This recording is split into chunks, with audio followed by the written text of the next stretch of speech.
Traduction sans filet, numéro je ne sais plus combien, j'ai pas vérifié. Et j'ai passé la semaine à travailler sur mon premier cours d'agrégation sur Jump and Other Stories de Nadine Gordimer. J'ai même 2 exemplaires différents, mais en fait la pagination est exactement la même. Ça c'est une des premières éditions originales en poche, Penguin. Et ça c'est une édition beaucoup plus récente qui est probablement celle qu'auront les étudiants. Voilà, et bien je me suis dit, voilà, donc j'ai plein de livres d'entretien, de textes, de critiques, d'articles de Nadine Gordimer, car elle a donné beaucoup d'interviews, tout ça.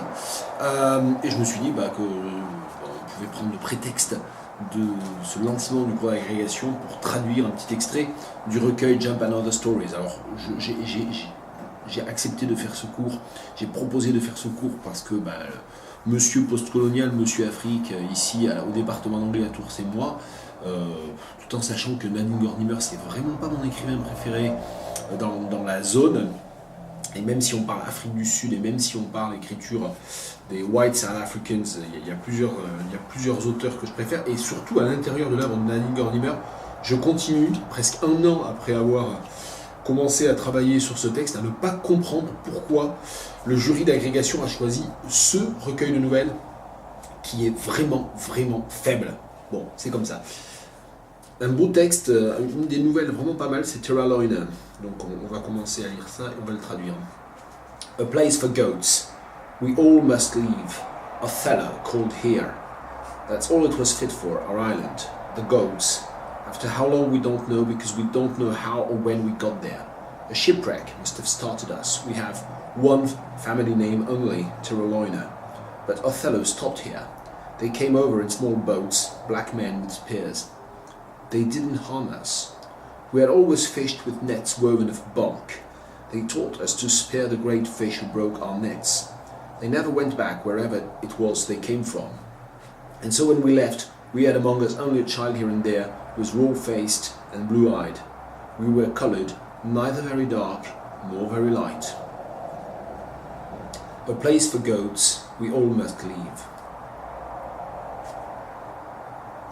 Alors, la très grande brièveté de la première phrase est essentielle. Le signe de ponctuation entre les deux, c'est le tiret long, très utilisé en anglais. Moins en français, ou en tout cas pas de la même manière. En français, il est utilisé à la place des parenthèses, tiret ouvrant, tiret fermant. Là, en anglais, c'est vraiment un signe de ponctuation qui correspond plus ou moins au point-virgule ou aux 2 points. Donc, je sais pas trop. Un lieu pour les chèvres. Alors, littéralement, ça serait un endroit pour les chèvres ou un lieu pour les chèvres. En fait, l'idée, c'est réservé aux chèvres, en fait. C'est ça l'idée. C'est pas évident, du coup.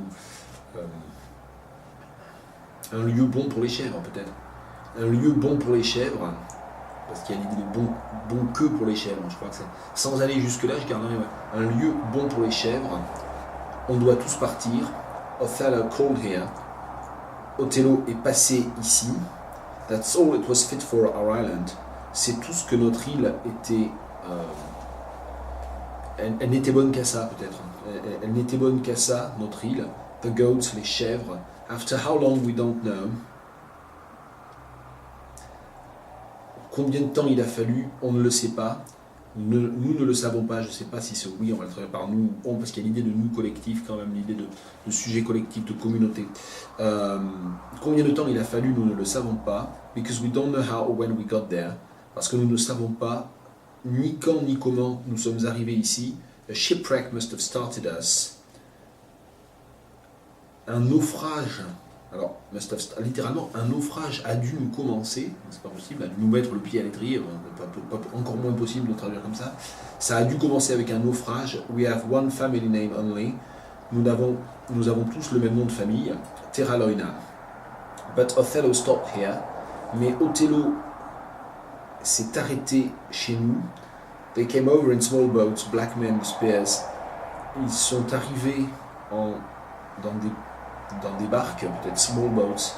Ils sont arrivés dans des barques, black men with spears, des noirs avec des lances. They didn't harm us. Ils ne nous ont pas fait de mal.